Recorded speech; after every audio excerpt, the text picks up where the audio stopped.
Hello বন্ধুরা, আজকের ভিডিওতে আপনাদের জন্য নিয়ে এসেছি এক অসাধারণ ওয়েব সিরিজ যেটা সাসপেন্স, থ্রিলার আর মিস্ট্রিতে ভরা। এই সিরিজের অদেখা রহস্য, টুইস্ট আর অবিশ্বাস্য গল্পের পিছনের ঘটনা আপনাকে অবাক করবে। এই সিরিজটা দেখতে আরম্ভ করলে শেষ না হওয়া পর্যন্ত আপনি উঠতে পারবেন না। প্রথম সিনেই আমরা দেখি একজন পুলিশ অফিসার টাউনের রাস্তায় রাস্তায় ঘন্টা বাজিয়ে সবাইকে জানাচ্ছে কিছুক্ষণের মধ্যেই সন্ধে হয়ে যাবে, সবাই নিজের নিজের বাড়িতে প্রবেশ করো। মেগান নামের একজন বাচ্চা গার্ডেনে খেলা করছিল। তার মা বলে তাড়াতাড়ি বাড়ির ভিতরে এসো, অন্ধকার হয়ে আসছে। মেগান বলে প্লিজ মা, আর 5 মিনিট তো খেলতে দাও। এটা শুনে শেরিফ বলে না মেগান, মায়ের কথা শুনো, তাড়াতাড়ি বাড়ির ভিতরে যাও, এখনই রাত্রি শুরু হবে। এই কথাটা শুনে মেগান দৌড়ে বাড়ির ভিতরে চলে যায়। এইদিকে আমরা ডাইনারের সিন দেখি, যেখানে সারা সবাইকে গুড নাইট জানিয়ে বাড়ি যাওয়ার জন্য বলে, আর সবাই সারাকে গুড নাইট বলে বাড়ি চলে যায়। তারপর সারা ভালো করে দরজা লক করে দরজার পাশে থাকা একটা তাবিজে হাত রেখে ভিতরে চলে যায়। এই শহরে শেরিফের একটা অ্যাসিস্ট্যান্ট ছিল যার নাম কেনি। কেনি সব কাজই শেরিফের সাহায্য করত। কেনির পিতা খুবই অসুস্থ, তার চিকিৎসা করছে ক্রিস্টি। এই টাউনে একটাই ডক্টর আছে, সেটা হলো ক্রিস্টি। এইদিকে ক্রিস্টি আর কেনি হলো খুব ভালো বন্ধু। ক্রিস্টি কেনিকে গুড নাইট বলে হসপিটালের দরজা লক করে দেয়। দরজার পাশে থাকা তাবিজে হাত রেখে ভিতরে চলে যায়। আমরা দেখি এই টাউনের প্রত্যেকটা বাড়িতে দরজার পাশে এই তাবিজ আছে, কিন্তু কিসের জন্য? এইদিকে শেরিফও অন্ধকার হওয়ার আগে পুলিশ স্টেশনে চলে যায়। পুলিশ স্টেশনের বাইরে একটা বোর্ড ঝোলানো ছিল, যেখানে লেখা 96 দিন কোনো দুর্ঘটনা ঘটেনি। এই টাউনটা দেখে বোঝা যাচ্ছিল এটা একটা আজীব টাউন। মানুষ সন্ধ্যের আগেই কেন ঘরে ঢুকে পড়ছে? আর প্রত্যেকটা বাড়ির দরজার পাশে এটা কিসের তাবিজ? সবাই দরজা লক করার পর এটাতে হাত কেন দিচ্ছে? এইদিকে আমরা মেগান আর তার মাকে দেখি, তারা এখনো বাড়ির ভিতরে যায়নি। আসলে মেগানের পিতা এখনো বাড়ি ফিরে আসেনি। মেগানের মা বলে আর বাইরে থাকা যাবে না, সে দরজা লক করে তাবিজে হাত দেয়। এইদিকে মেগান তার রুমে আসা মাত্রই জানলা ঠকঠকের শব্দ শুনতে পায়। কেউ বলছে, মেগান আমি তোমার দাদি হই, জানলাটা তাড়াতাড়ি খোলো। মেগান জানলার পর্দাটা সরিয়ে দেখে একজন বয়স্ক মহিলা। মেগান বলে তুমি আমার দাদি নও। মেগানের মা বলে জানলা থেকে সরে এসো মেগান। বয়স্ক মহিলাটা বলে জানলাটা তাড়াতাড়ি খোলো, বাইরে প্রচন্ড ঠান্ডা। মেগানের মা মেগনকে আটকাতে আসছিল, কিন্তু মেগান জানলাটা খুলে দেয়। পরের দিন সকালে মেগানের পিতার নেশা কাটলে সে বাড়ি ফিরে আসে। তাদের বাড়ির সামনে অনেক লোকজন। শেরিফ তাকে মারতে মারতে বলে তোকে বলেছিলাম জানলাগুলো কাঠ আর পেরেক দিয়ে বন্ধ করে দিতে, কেন করিসনি? তুই তোর পরিবারকে ছেড়ে মদ খেয়ে বাড়ে পড়েছিলি, দেখ ওই শয়তানেরা তোর মেয়ে বউর কি অবস্থা করেছে। কালকে রাতের ওই বুড়ি শয়তানটা মেগান আর তার মায়ের বুক চিরে ফুসফুস হৃৎপিণ্ড সব খেয়ে নিয়েছে। এখন বুঝতে পারলাম কেন সবাই সন্ধ্যের আগেই বাড়ির ভিতরে চলে আসে।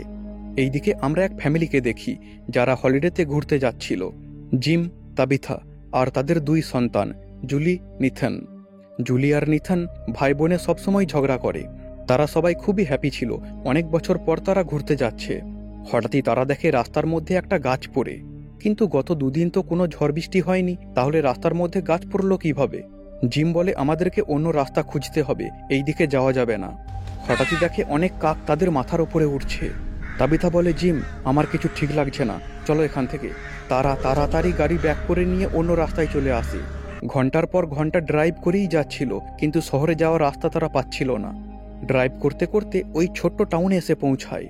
যখন শেরিফ আর টাউনের লোকজনেরা মেগান আর তার মায়ের কবরের পাশে দাঁড়িয়ে প্রার্থনা করছিল, এদের গাড়িটা দেখে শেরিফ একটু অবাক হয়। এইদিকে জিম গাড়ি থেকে নেমে সবাইকে শুধায় শহরে যাওয়ার রাস্তাটা কোন দিকে বলতে পারবে, কিন্তু কেউ জিমের সাথে কোনো কথা বলছিল না। তখনই শেরিফ এসে বলে এই রাস্তা ধরে সোজা চলে যাও, শহরে যাওয়ার রাস্তা পেয়ে যাবে। জিম আর তার পরিবার ভাবে এরা তো আজব মানুষ, কেউ ভালো করে কথা বলে না। জিম আবার ড্রাইভ করতে আরম্ভ করে। কিছুক্ষণ ড্রাইভ করার পর আবার ওই গ্রামেই পৌঁছে যায়। এটা কি করে হতে পারে? জিম বলে আমি তো কোনো টার্ন নিইনি, তাহলে এই গ্রামে আবার এলাম কি করে? তাবিথা বলে তুমি হয়তো টার্ন দেখতে পাওনি। জিম ড্রাইভ করতেই থাকে, সে সোজাই যাচ্ছিল, কিন্তু আবার ওই গ্রামে পৌঁছে যায়। অবাক কাণ্ড, তারা ঘুরে ফিরে এই গ্রামেই পৌঁছে যাচ্ছে কি করে? জিম গাড়ি ঘুরিয়ে উল্টো দিকে যেতে আরম্ভ করে। এইদিকে শেরিফ কেনিকে বলে এবার সময় চলে এসেছে, রাস্তায় কাঁটা তার ফেলে এদের গাড়ির চাকা পাংচার করতে হবে। কেনি আর শেরিফ মিলে রাস্তায় কাঁটা তার বিছিয়ে দেয়। এইদিকে জঙ্গলের মধ্যে জিমের গাড়ির সামনে আর একটা গাড়ি আসছিল। 2টো গাড়ির অ্যাক্সিডেন্ট হয়ে যায়। জিমের গাড়ি পাল্টি খেয়ে জঙ্গলের মধ্যে চলে যায়। একটা গাছের ডাল গাড়ির কাঁচ ভেঙে ভিতরে ঢুকে গেছে। জিম ফেঁসে গেছে। এইদিকে নিথান অজ্ঞান, তার পায়ে একটা লোহার রড ঢুকে গেছে। জুলি আঘাত পেয়েছে, কিন্তু সে ঠিক আছে। তার মা তাবিথা গাড়ির বাইরে পড়ে আছে। এইদিকে কার থেকে মার্টিন নামের এক ব্যক্তি বের হয়। সে মাথায় আঘাত পেয়েছে। মার্টিন সাহায্য খুঁজতে বের হয়। কিছু দূর যাওয়ার পর শেরিফ আর কেনিকে দেখতে পায়। মার্টিন বলে ওখানে অ্যাক্সিডেন্ট হয়েছে, প্লিজ সাহায্য করো। শেরিফ কেনিকে বলে একে হসপিটালে নিয়ে যাও। ডক্টর ক্রিস্টি আর ফাদার খাতরিকে তাড়াতাড়ি ডেকে নিয়ে এসো, আমি অ্যাক্সিডেন্ট হয়েছে ওখানে যাচ্ছি। শেরিফ ওখানে গিয়ে দেখে গাড়ির মধ্যে আরও একজন আছে, যার নাম জেড। জেড খুবই ড্রিঙ্ক করেছিল। শেরিফ দেখে ওই ফ্যামিলির গাড়িটা পাল্টি খেয়ে গেছে। শেরিফ বলে তোমরা সবাই ঠিক আছো? জিম বলে না, প্লিজ সাহায্য করো আমাদের। শেরিফ ভিতরে এসে বলে তোমরা চিন্তা করো না, আমি এসে গেছি। এইদিকে সারা হসপিটালে মার্টিনে দেখাশোনা করছিল। সে মার্টিনকে ওষুধ খাওয়ায়। মার্টিন বলে আমি কোথায়? আমাদের গাড়ির অ্যাক্সিডেন্ট হয়েছিল, আমার বন্ধু জেড কোথায়? সারা তার পাশে বসে তাকে কিস করে আর বলে তুমি ভুল জায়গায় পৌঁছে গেছো, যেখান থেকে তুমি আর কোনোদিনও বাড়ি ফিরতে পারবে না। এই বলে সে মার্টিনের মুখে একটা রড ঢুকিয়ে তাকে মেরে ফেলে। আজব মেয়ে, সারা তাকে চিনতো না, জানতো না, তাহলে তার খুন করলো কেন? এইদিকে কেনি ফাদার খাতরি আর ডক্টর ক্রিস্টিকে নিয়ে অ্যাক্সিডেন্ট স্থলে যাচ্ছিল। সে অ্যালিসকে দেখতে পেয়ে বলে টাউনের বাইরে একটা অ্যাক্সিডেন্ট হয়েছে, তোমার পিতাও ওখানে আছে, ওদের সাহায্যের দরকার, চলো আমার সাথে। আসলে অ্যালিস হলো শেরিফের ছেলে, সেও ওদের সাথে যায়। এইদিকে শেরিফ আপ্রাণ চেষ্টা করছিল জিম আর তার পরিবারকে গাড়ি থেকে বের করার। কিছুক্ষণের মধ্যে এরাও চলে আসে। সবাই মিলে জুলিকে, তাবিথাকে আর জিমকে গাড়ি থেকে বের করে। তারা খুবই ঘায়েল ছিল, কিন্তু ওদের থেকেও বেশি ঘায়েল ছিল নিথন। তার পায়ে একটা রড ঢুকে আছে। ক্রিস্টি বলে এই রডটাকে সঠিকভাবে বের করতে 1 ঘন্টা টাইম লাগবে। শেরিফ বলে এত টাইম নেই, কিছুক্ষণের মধ্যেই রাত্রি হবে। শেরিফের পকেটে একটা তাবিজ ছিল। সে ক্রিস্টিকে বলে তুমি চিকিৎসা শুরু করো। ক্রিস্টি বলে তাবিজটা কি গাড়ির মধ্যে কাজ করবে? শেরিফ বলে আমি জানি না, তবে আমি ওই বাচ্চাটাকে মরার জন্য এখানে ছেড়ে যেতে পারবো না। শেরিফ জিম আর তার পরিবারকে বলে তোমাদেরকে এখনই টাউনে যেতে হবে, আর কিছুক্ষণের মধ্যেই সন্ধে হবে। তাবিথা বলে না, আমি আমার বাচ্চাকে ছেড়ে কোথাও যাব না। শেরিফ বলে সন্ধ্যের পর এই জায়গাটা খুবই খতরনাক হয়ে যায়, যেখানে শয়তানেরা এসে মানুষদের শিকার করে। আমি সবকিছু পরে বলবো, এখন প্লিজ আমার কথা শোনো। তোমরা এখানে থাকলে তোমরা মারা যাবে, তুমি তো ঠিক করে দাঁড়াতেও পারছো না। জিম আর তার পরিবার এদের কথা কিছুই বুঝতে পারছিল না। জিম বলে তুমি জুলিকে নিয়ে টাউনে যাও, আমি নিথেনের সাথে থাকছি, তোমাদের চিকিৎসার প্রয়োজন। কেনি ওদের সবাইকে গাড়িতে চাপতে বলে। জেটকেও নেয়, যে অপর গাড়িতে ছিল। তারা যত তাড়াতাড়ি সম্ভব টাউনে ফিরে আসছিল। এইদিকে সন্ধে হয়ে আসে। ক্রিস্টি চিকিৎসা করছিল। শেরিফ তাবিজটা গাড়ির মধ্যে ঝুলায়, তারপর কাপড় দিয়ে গাড়ির কাঁচগুলো ঢেকে দেয়। জিম বলে এটা কি জিনিস?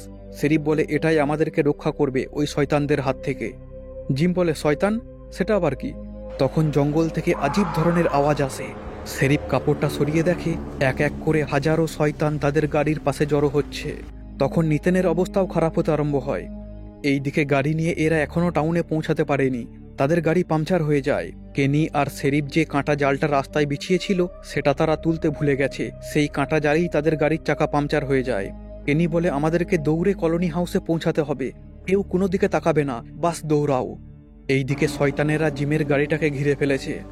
প্রথম এপিসোড এখানেই শেষ হয়ে যায়। পরের এপিসোড খুব তাড়াতাড়ি আসছে। আপনাদের প্রথম এপিসোড কেমন লাগলো কমেন্ট করে অবশ্যই জানাবেন। পরের এপিসোডগুলো এক্সপ্লেন করব কি না সেটাও জানিয়ে দিয়েন। এইরকম ধরনের ভিডিও দেখতে আমাদের চ্যানেলটিকে অবশ্যই সাবস্ক্রাইব করবেন আর ভিডিওটাকে লাইক করতে ভুলবেন না।